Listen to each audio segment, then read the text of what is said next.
Hi, my name is Heinze. I'm 45 years old. I'm originally from a ranch close to Cradock, South Africa. Went to school in Port Elizabeth, and now I live here in Reno, Nevada.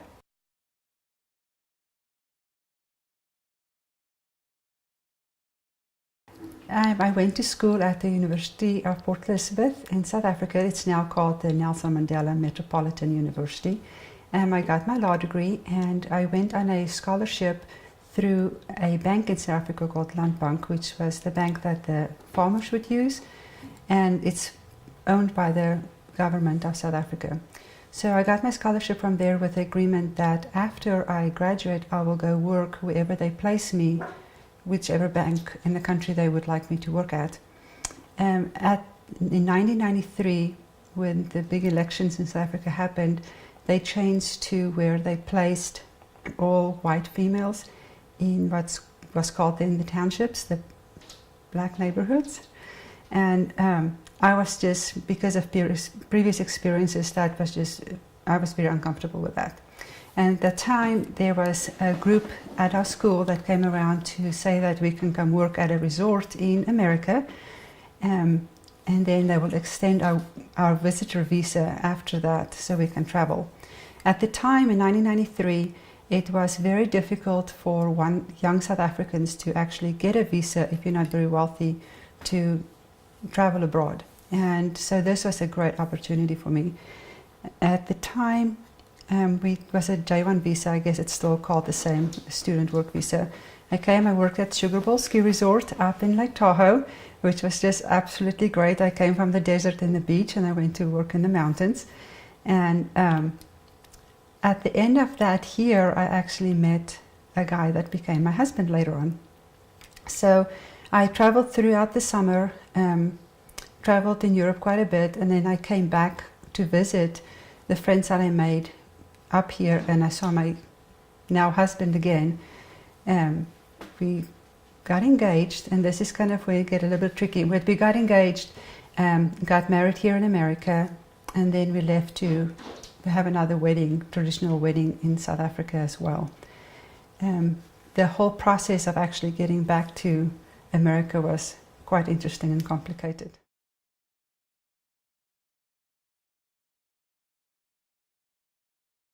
To talk a little bit about South Africa that I grew up in, which we call the old South Africa, and then the newer South Africa. I left the country in December of 1993, and Nelson Mandela became president in, I think it was January or February in 1994. So I really haven't lived there in South Africa. I just gone down to visit after apartheid has ended. But for me, I grew up on a ranch right outside of a farming town, and went to boarding school because of that. So for me, life was just very much in a bubble and very safe.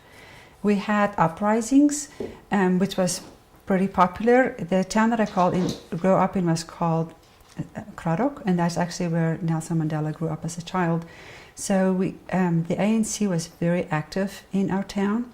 So when the uprisings happened in the 80s, we had quite a bit of trouble.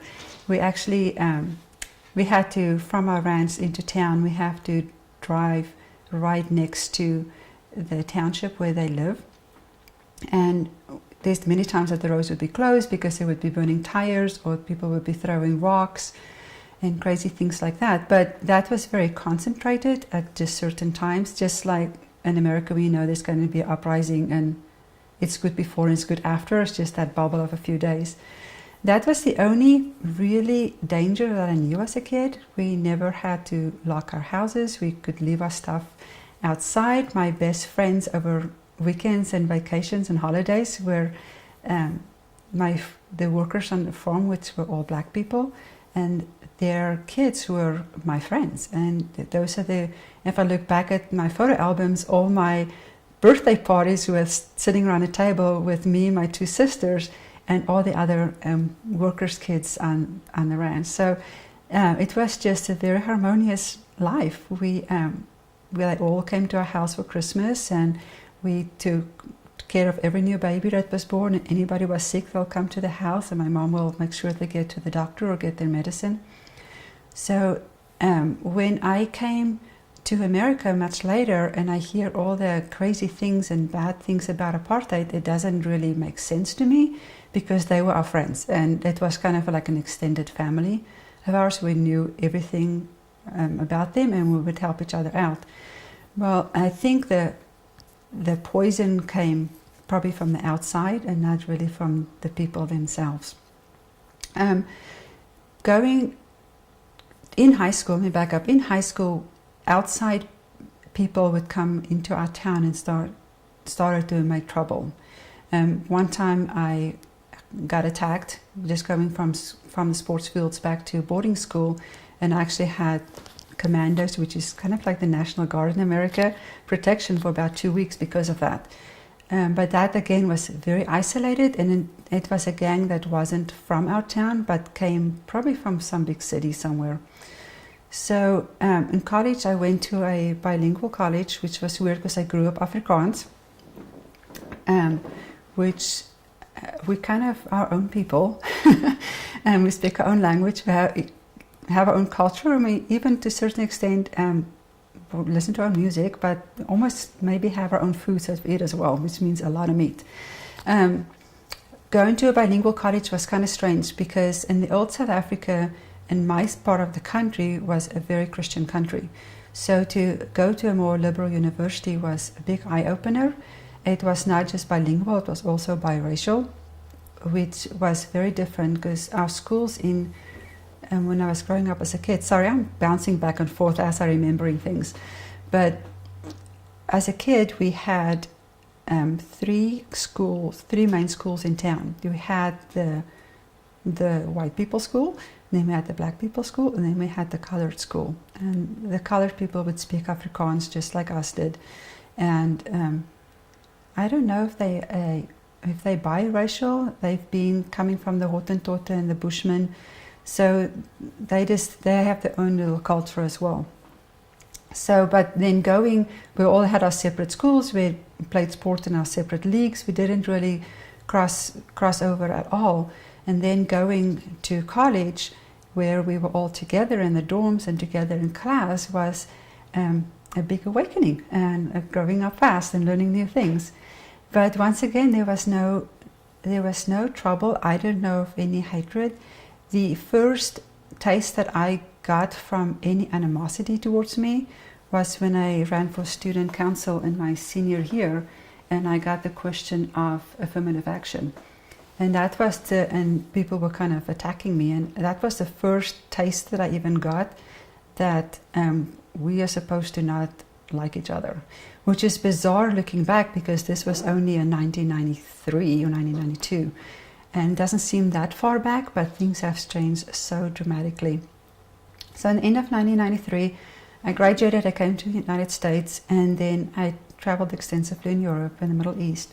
But going back to South Africa, now every year I go back for a couple of weeks. But so now I see the changes that is happening. I think one of the biggest changes is probably the crime and the poverty. And they probably go hand in hand. The crime is probably because of the poverty. And it's not, I don't know, I think it's all racial. It's just no respect for life, it seems like to me from the outside.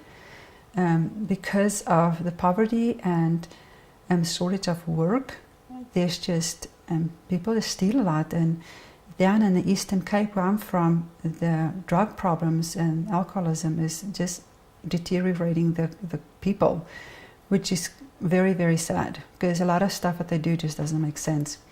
The education system in South Africa has changed a lot. It seems, I don't really know why, if it's not managed well. I think a lot of things in South Africa is falling apart because they don't have competent people in government, which in Africa you kind of hire your friends and family.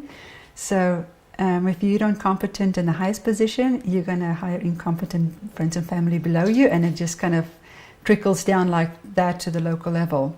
So we have a lot of incompetent people in management positions in South Africa, and you can see that things just get very poorly managed, and because of that there's not enough money to go around, there's not enough jobs to go around, and the crime goes up.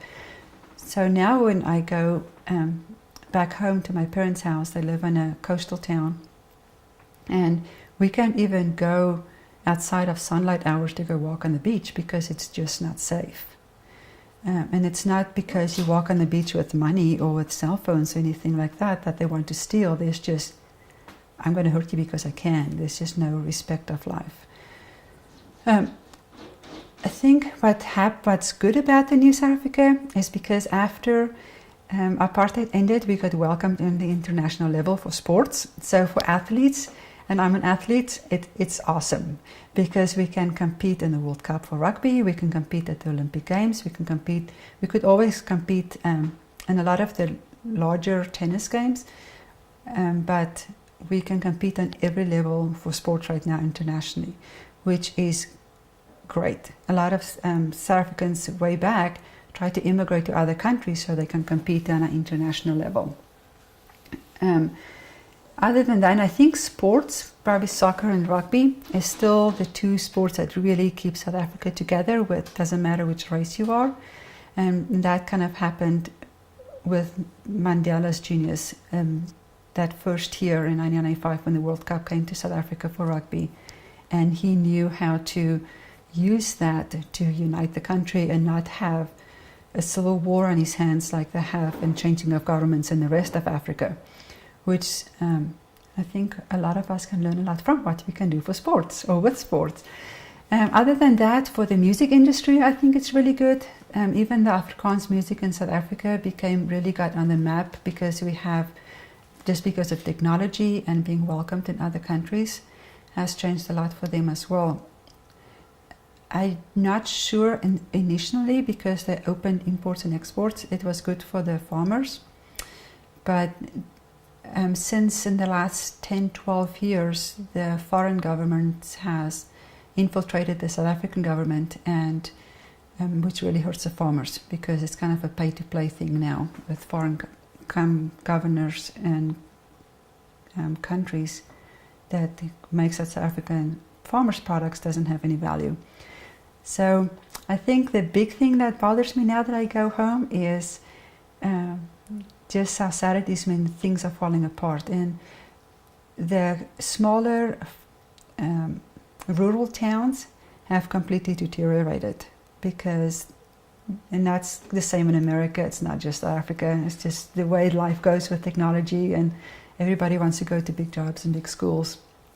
But I would say crime is the main reason I won't be able to go back to South Africa, and it's very difficult for even for white people to get jobs right now, which is the sad truth. And I haven't spoken to either black or brown people about it, but it might be the same for them, that it's just hard to get jobs for anybody. So it's because of jobs and crime that I don't move back there to live there, although every time I go to visit, I'm wondering, why am I not living here and why am I going back to America? But this is home right now, and I'm glad that I don't have crazy bad memories of South Africa, and that I always love going back and I love talking with fondness about my country.